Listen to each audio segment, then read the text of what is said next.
অবশ্যই সেই পিসটা এখানে শো করাতে হবে।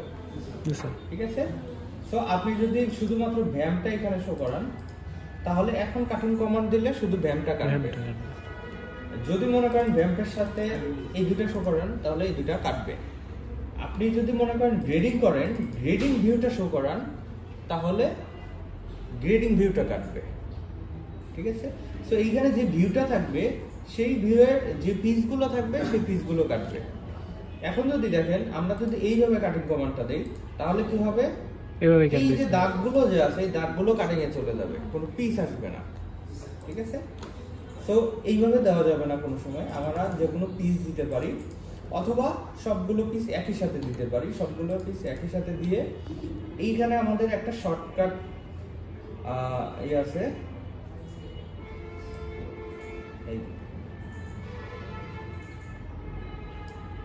শর্টকাট একটা অপশন থাকে, সেটা হচ্ছে এইটা, export the current view to interface programme.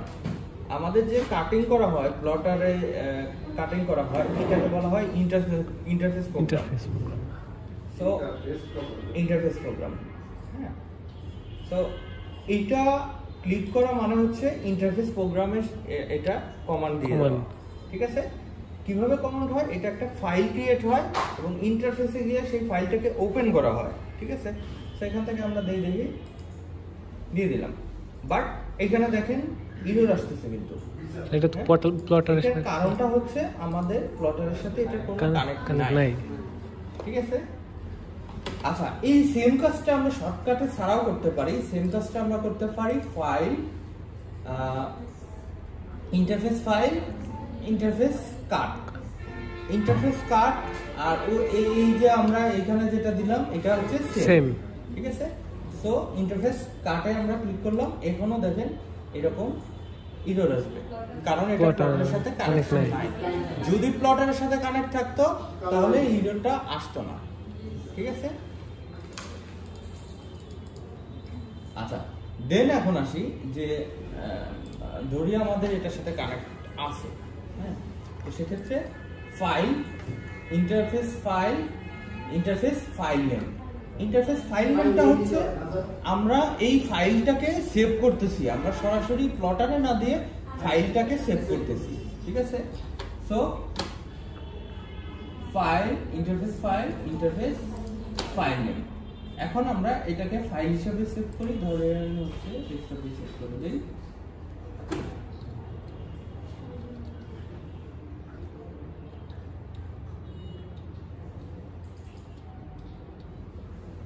কাট নামে সেভ করলাম, হ্যাঁ, হচ্ছে সেভ। দেখেন এইবার কিন্তু কোনো ইরর আসলো না, কারণ আমরা ফাইলটাকে সেভ করছি। এখন কাটিং করার জন্য আমরা হচ্ছে ইঞ্জিনিয়ার থেকে কাটিং করতে পারি না, আমাদের কাটিং করার জন্য আলাদা সফটওয়্যার এখানে আছে, সেটা হচ্ছে ইন্টারফেস। ঠিক আছে, ইন্টারফেসটা ওপেন করলাম।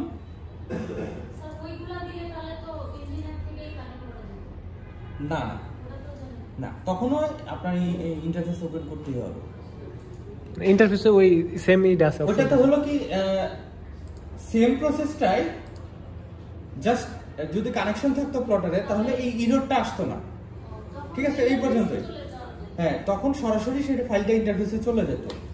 এখন আমরা কি করতেছি, ফাইলটা দেখেন ইন্টারফেসে চলে আসছি, এখান থেকে ফাইল ওপেন, কাট নামে সেভ করছেন স্যার, ডেস্কটপ কাট নামে সেভ করেছেন, এই যে হ্যাঁ।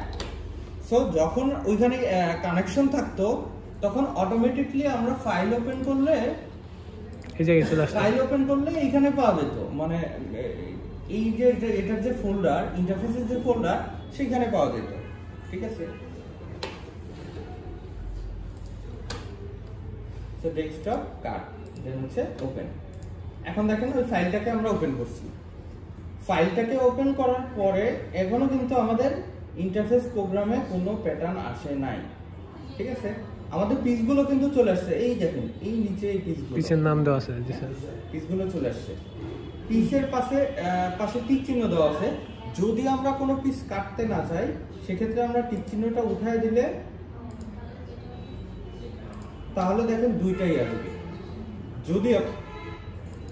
যদি আমরা 3টে কাটতে চাই তাহলে দেখেন 3টে চলে আসছে। ঠিক আছে, সো পিসগুলো চলে আসছে। এখন পিসগুলো আসার জন্য দেখেন এই যে নিউ নেস্ট, হ্যাঁ আমি ক্লিয়ার নেস্ট করি, ক্লিয়ার নেস্ট করে দিলাম। এখন দেখেন নিউ নেস্টে ক্লিক করলে পিসগুলো চলে আসবে। পিসগুলোকে আপনি ইচ্ছামতো আপনার ইচ্ছামতো আপনি মডিফাই করতে পারেন।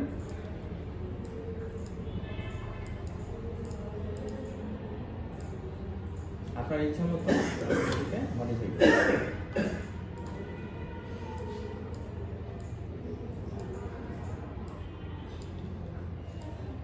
ঠিক আছে, আপনার ইচ্ছামতো মডিফাই করতে পারবেন, কিন্তু দুইটা রুলস এখানে মনে রাখতে হবে। একটা হচ্ছে কোনো প্যাটার্নের উপর যেন ওভারল্যাপ না হয় এবং কোনটা যেন বাইরে না চলে যায়। স্যার বাইরে গেলে তো যে আমার সফটওয়্যার জানিয়ে দিবে। হ্যাঁ হ্যাঁ, আমার এরিয়া, এটা হচ্ছে আমার এরিয়া, এই এরিয়ার যেন বাইরে না যায়। হ্যাঁ, তো এরিয়ার বাইরে না যায়, আর একটা পিসের উপর আর একটা পিস যেন উঠে না যায়। ঠিক আছে, একটা পিসের উপর আর একটা পিস উঠে গেলে এখানে ওভারল্যাপ বোল্ড হয়ে যাবে। ঠিক আছে, তখন এখানে ক্লিক করলে প্রবলেমটা কোথায় সে দেখায় দিবে। ঠিক আছে, সো যখন আপনার সবকিছু ঠিকঠাক থাকবে তখন এই যে কাট নেস্টে ক্লিক করলে এটা কাটিং শুরু করে দিবে।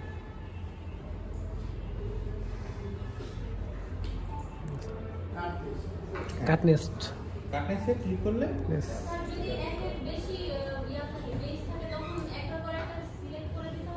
না না, যদি এখানে অনেকগুলো পেজ থাকে, ধরেন আমি এটাকে একটা কপি করে দিই,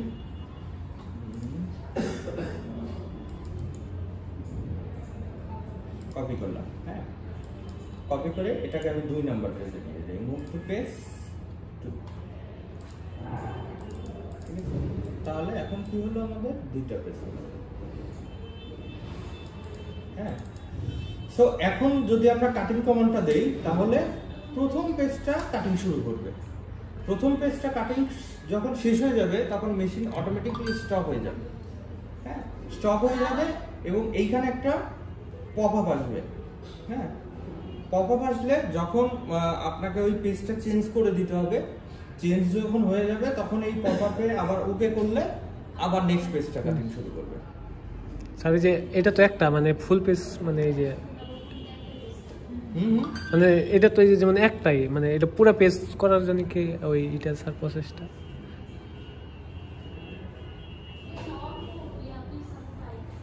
স্যার মানে পিস তো এনে স্যার একটা, মানে সব কিছুর একটা পেজ স্যার, পুরো পেজ তো আমি পিস দিয়ে সিলেক্ট করবো না, মানে সম্পূর্ণ পেজ যেহেতু পিস থাকবে, এই পিসতে একাধিক পিস থাকবে।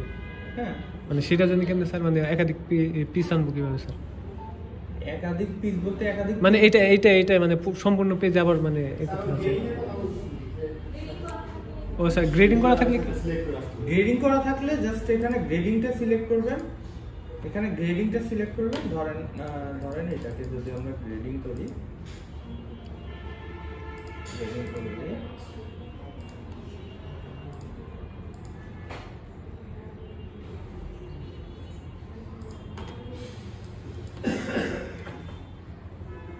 এটা কত ছিল জানো স্যার? 158। এটা স্যার মোকাসিন এটা কি সমান হবে? আর 287।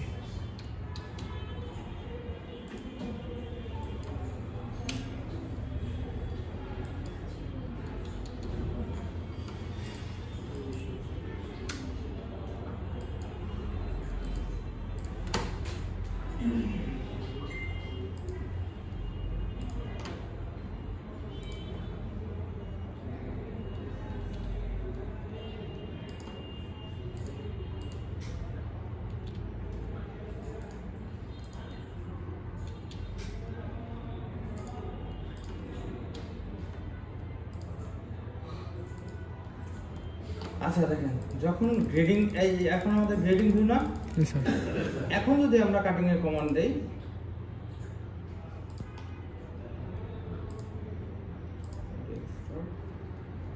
আচ্ছা এটাকে চেঞ্জ করে দিই,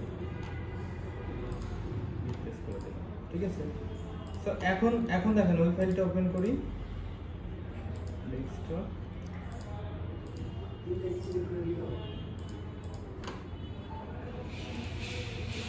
তাহলে দেখেন এখন আমার গ্রেডিং সহ চলে আসছে।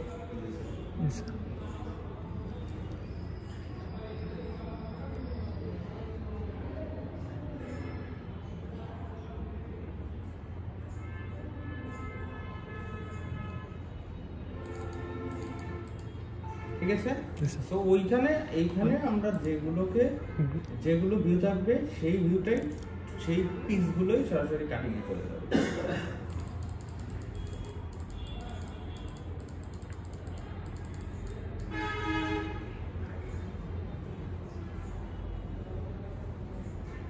আর একটা সমস্যা বলতে ওই যে মানে পাঞ্চ শেপ যেটা, পাঞ্চ ওইটা একটু একাধিক পাঞ্চ থাকলে আমি মানে কিরকম একাধিক পাঁচ? মানে একাধিক বলতে আমি দুইটা পাঞ্চ তৈরি করছি স্যার। একটা ধরেন পাঞ্চ নেম 1, পাঞ্চ নেম 2। এখন আমি মার্ক এতে গেলে তো মানে পাঞ্চ লাইনটা শো করাইতেছে। আমি পাঞ্চ লাইন শো করলে ধরেন আমার পাঞ্চ একাধিক পাঁচ থাকলেও আচ্ছা ধরেন হচ্ছে আমি এখান থেকে পাঁচ তৈরি করি। হ্যাঁ স্যার, পাঞ্চ শেপ নিউ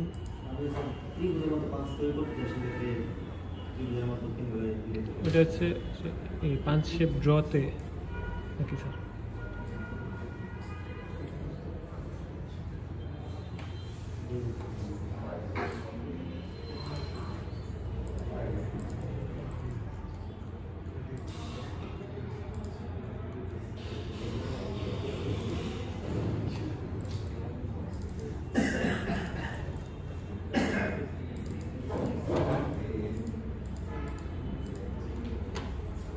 আচ্ছা দেখেন পাঁচ আমরা একটা তৈরি করি,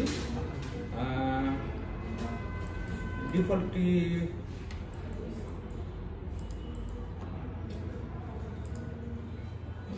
স্যার পাঞ্চ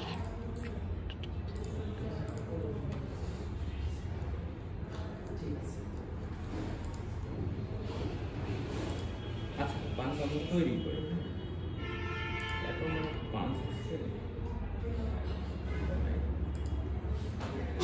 আচ্ছা পাঁচ শেপ নিউ এ আমাদের একটা পাঁচ তৈরি করতে হবে। ঠিক আছে, তো এখান থেকে আমরা একটা পাঁচ তৈরি করি। কিরকম পাঁচ তৈরি করবো?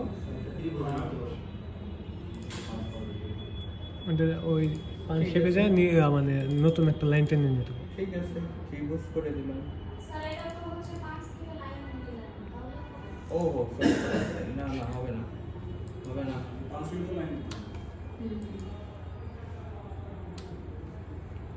এটা হচ্ছে পাঁচ নিউ লাইন।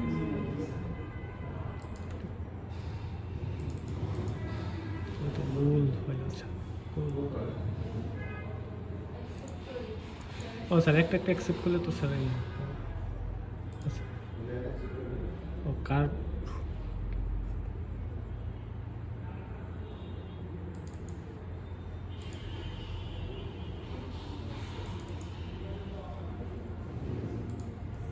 এই যে এটা হচ্ছে আমাদের মনে করেন ত্রিভুজের একটা পাঁচ হয়ে গেল। ঠিক আছে, আচ্ছা দেখেন আমরা শুধু ত্রিভুজ না, এখানে আর একটা পাঁচ তৈরি করি।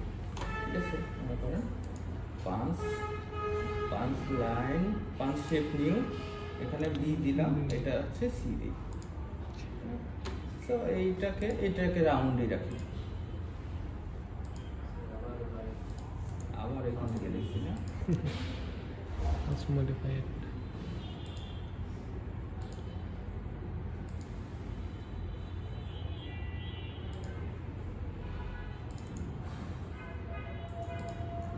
ঠিক আছে, দুইটা পাঁচ আমরা তৈরি করলাম। এবার হচ্ছে পাঁচ শেপ তৈরি করি। পাঁচ লাইন, আচ্ছা পাঁচ লাইন তৈরি করি, পাঁচ শেপ তৈরি করলাম। আমরা কিন্তু অলরেডি দুইটা তৈরি করলাম। পাঁচ লাইন, আচ্ছা এটা নতুন নাম দিতে এটা হচ্ছে ডাবল এ, আবার স্যার পাঁচ কোয়ারি পাঁচ শেপ, পাঁচ লাইন মডিফাই অ্যাড পাঁচ। তো এখান থেকে কোনটা করব? এই যে দুইটা পাঁচ তৈরি করছিলাম বি এবং সি। ঠিক আছে, সো বি দিয়ে একটা করি বি। আচ্ছা এটা একটা করি হচ্ছে বি পাঁচ হচ্ছে মাঝখানে থাকবে, আর সেন্টারে পাঁচ লাইন মডিফাই এক পাঁচ, এবং সি পাঁচটা হচ্ছে আমরা মিডলে দিই। ঠিক আছে, এই জায়গাতে স্যার কোয়ারি পাঁচ, তাহলে এটাকে আমরা কোয়ারি করি পাঁচ লাইন মডিফাই কোয়ারি পাঁচ। তো এটা থ্রি থাক বাদ বাকি সব জিরো করে দিই।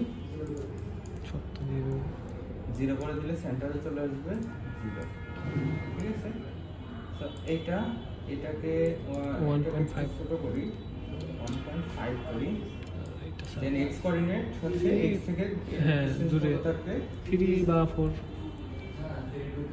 3 স্যার এখানে 5 3 এখানে হচ্ছে 2 হচ্ছে সেম এইভাবে এটা 1.5 5 আচ্ছা -2 ঠিক আছে। এটা একটা পাঁচ তৈরি হলো। Apply sir. হ্যাঁ আমরা এইটা না আরেকটা পাঁচ তৈরি করি, আমাদের আরেকটা পাঁচ দরকার পাঁচ লাইন নেই, এটা হচ্ছে ডাবলে দিলাম, এটা হচ্ছে ট্রিপলে। পাঁচ লাইন মডিফাই অ্যাডভান্স, এখান থেকে এটা রাউন্ড না, সো রাউন্ডটা হচ্ছে আমরা এইবার এখানে দেই 5 লাইন মডিফাই অ্যাডভান্স এবং বিটা দেবো হচ্ছে সেন্টার, ঠিক আছে। সো এবার হচ্ছে 5 এটা 3 থাক, এগুলো 0 করে দিই, 0 0 অ্যাপ্লাই। এটা কত করবো তাহলে 1.5 5 2 ওকে 1.5 -2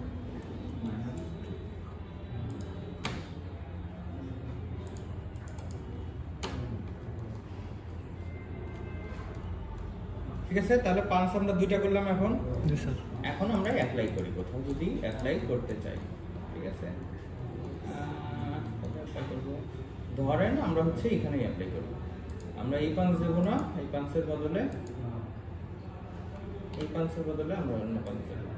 সো এইখান থেকে জাস্ট টাইপ আগে তো স্যার হ্যাঁ, কারণ এটা স্লট করা ছিল, হ্যাঁ টাইপটা জাস্ট শুধু চেঞ্জ করে 5 লাইন ওই স্যার নিচে ওই যে স্যার এই 5 লাইন, তাহলে দেখেন 5 লাইন তৈরি হয়ে গেল। এখন 5 লাইন কোনটা হয়েছে? পরে যেটা করলাম না পরেরটা হইছে ট্রিপলে একটা, যে দুটো করলাম তার মধ্যে একটা হবে, ঠিক আছে। এখন দেখেন